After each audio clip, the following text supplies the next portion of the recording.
माधवपुर गांव में मोहन नाम का एक किसान अपनी पत्नी शोभा और 2 बच्चों रूही और मोनू के साथ रहता था। मोहन के पास एक मटर का खेत था जिसकी फसल गांव में सबसे स्वादिष्ट मानी जाती थी।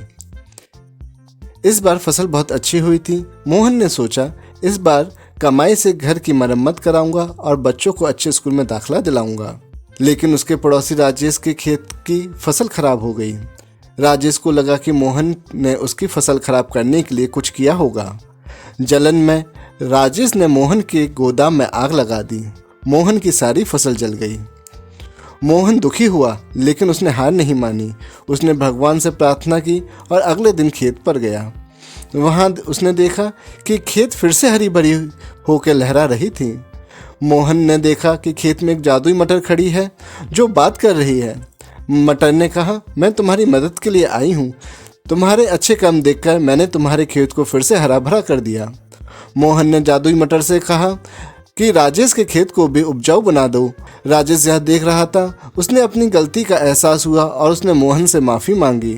मोहन ने उसे माफ़ कर दिया। इसके बाद मोहन की फसल और अधिक प्रसिद्ध हो गई और उसकी आर्थिक स्थिति बेहतर हो गई। उसने अपने बच्चों का दाखिला अच्छे स्कूल में करा दिया और घर को नया रूप दिया।